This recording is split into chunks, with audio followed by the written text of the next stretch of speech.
Muslim women bill 2018 जो 2 जनवरी 2019 को राज्यसभा में पेश होने वाला है, इसको पूरी तरीके से रिजेक्ट करते हैं, इसकी मजम्मत करते हैं और ये कहते हैं, ये ऐलान करते हैं कि ये बिल मुसलमानों के लिए इंतहाई नुकसानदा बिल है। इस बिल के जरिए जहां पर ये बात कही जा रही है कि मुसलमान औरत को हक और इंसाफ मिलेगा, इज्जत की जिंदगी मिलेगी, जबकि इस बिल के तमाम सेक्शंस, सब सेक्शंस और इसकी सारी तफसीलात से वाज़ेह तौर पर जाहिर होता है कि ये बिल घरों को तोड़ने के लिए, खानदानी निजाम को दरहम बरहम करने के लिए और हमारे समाज की जो बुनियादी फैब्रिक है, जो हमारा फैमिली सिस्टम है, उसको ढाने के लिए बनाया गया है। जहां ये बिल में कहा जाता है कि मुसलमान औरत को हक मिलेगा, इंसाफ मिलेगा, अगर बिल की तमाम सेक्शंस को देखेंगे तो मुसलमान औरतों की जिंदगी और मजीद मुसीबत में डालने के लिए, शोहरों को जेलों में भेजने के लिए और तलाक जो कि एक सिविल कॉन्ट्रैक्ट है उसको क्रिमिनलाइज करके पूरी सोसाइटी में एक तरह से इंतशार पैदा करने के लिए ये बिल तैयार किया गया है और इसे लाया गया है। इस बिल को गुज़िश्ता साल राज्यसभा में रिजेक्ट कर दिया गया था और हुकूमत ने एक ऑर्डिनेंस लाया। अब ऑर्डिनेंस का वक्त खत्म हो रहा है, इसको जल्दबाजी में लोकसभा में फिर पास करके अब दोबारा एक कोशिश की जा रही है कि इसे राज्यसभा में पास करें। हम ये पूछना चाहते हैं, हम ये जानना चाहते हैं कि जिन्होंने इस बिल को ड्राफ्ट किया है और उसमें जो चीजें शामिल की हैं वो सरासर हिंदुस्तानी क़वानीन से, जो औरतों के लिए एक्ट्स बनाए गए हैं, उससे टकराने वाली है। हमारे मुल्क हिंदुस्तान में ख़वातीन अगर घरेलू तशद्दुद और मजालिम का शिकार होती हैं तो डोमेस्टिक वायलेंस के से बचने के लिए, घरेलू तशद्दुद से बचने के लिए एक्ट है 2005 का। ये एक्ट इतना बेहतर है कि इससे अगर खातून हक मांगती भी है तो वो अपने घर में रह सकती है, वो अपने घर से निकाली नहीं जाएगी।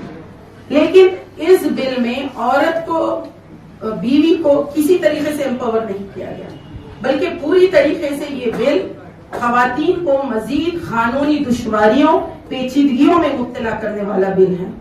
इस बिल की पूरी कोशिश ये है कि एक सिविल ऑफेंस को क्रिमिनलाइज किया जाए और शोहर को जेल भेज दिया जाए और इसमें कहीं पर भी मुसलमान औरत के लिए कोई इंसाफ की चीज नहीं।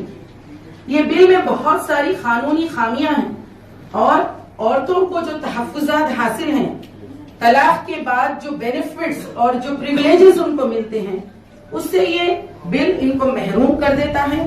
बच्चों की जो कस्टडी है वो आमतौर पर पेरेंट्स एंड गार्डियंस एक्ट के तहत जो बच्चे के लिए बेहतर हो, वेलफेयर ऑफ द चाइल्ड को मद्देनजर रखते हुए मजिस्ट्रेट डिसाइड करता है।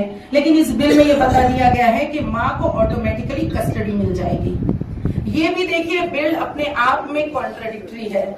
जब बिल इब्तिदा में ये कहता है कि तलाक हुई ही नहीं, मियाँ बीवी का रिश्ता खत्म ही नहीं हुआ और मैरिटल रिलेशनशिप पूरी तरीके से इंटैक्ट है, तो ये बात समझ में नहीं आती कि कस्टडी की बात करने की क्या जरूरत है। और जब कस्टडी की बात उसी वक्त उठती है जब दोनों में सेपरेशन हो जाए, तो बिल इब्तिदा में इस तरह बात करता है जैसे हर फॉर्म ऑफ डिवोर्स इनवैलिड हो जाएगी और मैरिटल टाई और अज़दवाजी रिश्ता टूटेगा नहीं। कि आखिरी सेक्शंस में इस तरह पेश किया जाता है कि बच्चे की पूरी जिम्मेदारी, चिल्ड्रन की पूरी कस्टडी माँ को मिल जाएगी। मुसलमान कम्युनिटी इस मुल्क में तकरीबन 70% जो हमारी कम्युनिटी है वो गुर्बत के निचले सतह पर, हम इकोनॉमिकली बैकवर्ड हैं। हमारी कम्युनिटी में ऐसे कोई रिजर्व्स नहीं होते उन घरानों में कि शोहर जाके 3 साल जेल में बैठ जाए और कहा यह जा रहा है कि सब्सिस्टेंस अलाउंस मिलेगा, मजिस्ट्रेट डिसाइड करेगा। ये हम समझते हैं कि एक तरह बड़ा मजाक है जो किया जा रहा है।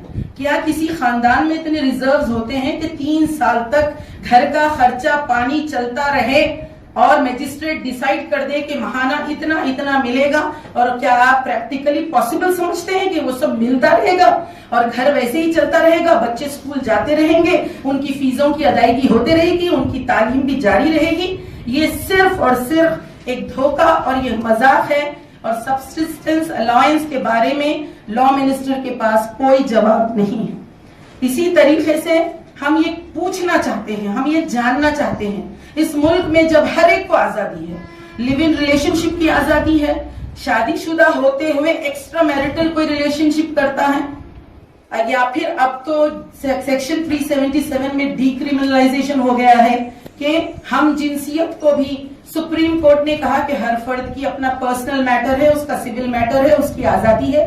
جب ہر چیز اس ملک میں آزادی کے نام پر تمام ایکٹس ایکٹیویٹیز کی اجازت دی جاتی ہے, تو مسلمان اگر اپنے پرسنل لاز جو ان کو پروٹیکشن ملا ہے دستور کے تحت, ان کو تحفظ ملا ہے کہ right to freedom of religion ایک ہمارا بیسک فنڈامنٹل کانسٹیٹیوشنل رائٹ ہے, ہم کو اس سے کیوں محروم کیا جا رہا, ایک ایسا قانون ہم پر کیوں امپوز کیا جا رہا جس قانون کے لیے اس ملک کے 20 کروڑ عوام پوری طریقے سے اس کے خلاف ہیں, اس کو ریجیکٹ کرتے ہیں.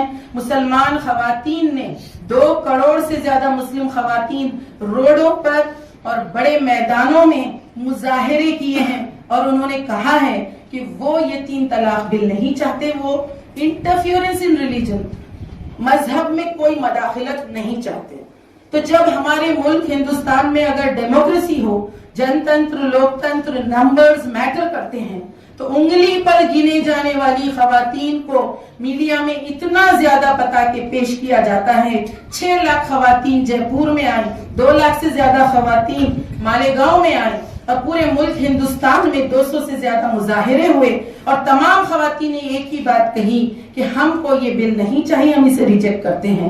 اس کے باوجود ایک زبردستی یہ بل ہم پر مسلط کیا جا رہا ہے. ہم سمجھتے ہیں کہ یہ بل گھروں اور خاندانوں اور فیملی میں رہنے والے جتنے افراد ہیں سب کو متاثر کرے گا. ایک فیملی جب ہوتی ہے تو معصوم بچے بھی ہوتے ہیں, بزرگ بھی ہوتے ہیں, بہنیں بھی ہوتی ہیں جو ڈیپینڈنٹ ہیں, اور ہمارے گھر کے مرد, شوہر گھر کے بریڈ ونر ہوتے ہیں, انہی کی وجہ سے گھر چلتا ہے. ہمارے چولہے جو جلتے ہیں انہی کی محنتوں سے جلتے ہیں. ان کی جو چھوی اور ان کا جو امیج بنایا گیا جیسے وہ بہت بڑے کریمنلز ہیں, یہ سراسر غلط امیج پیش کیا گیا ہے. ہم اس کی مذمت کرتے ہیں اور ہم ڈیمانڈ کرتے ہیں, مطالبہ کرتے ہیں یہ بل کو فوری واپس لے لینا چاہیے. اور راجیہ سبھا کے ممبرز جو کل اس بل کو ڈیبیٹ کرنے والے ہیں, اس میں تمام اپوزیشن پارٹیز جنہوں نے بہترین طریقے سے ڈیبیٹ کیا لوک سبھا میں بھی, ہم سارے اپوزیشن پارٹیز سے ریکویسٹ کرتے ہیں, اپیل کرتے ہیں اس بل کو سلیکٹ کمیٹی میں بھیجنے کا مطالبہ کریں, تاکہ اس کی جو قانونی یعنی بہت ساری مسٹیکس اس میں ہیں اور لیگل اسکروٹنی اس کی صحیح طریقے سے ہو جائے. اور اسی اپیل کے لیے آج ہم نے یہاں پریس کانفرنس کی ہے. آپ تمام میڈیا پرسن سے بھی ہم ریکویسٹ کرتے ہیں کہ ہمارا یہ میسج ہر طرف پہنچائیں, کیونکہ ہم چاہتے ہیں کہ ہماری جو آواز ہے وہ سارے لوگوں تک پہنچے. Thank you very much. جزاک اللہ خیر.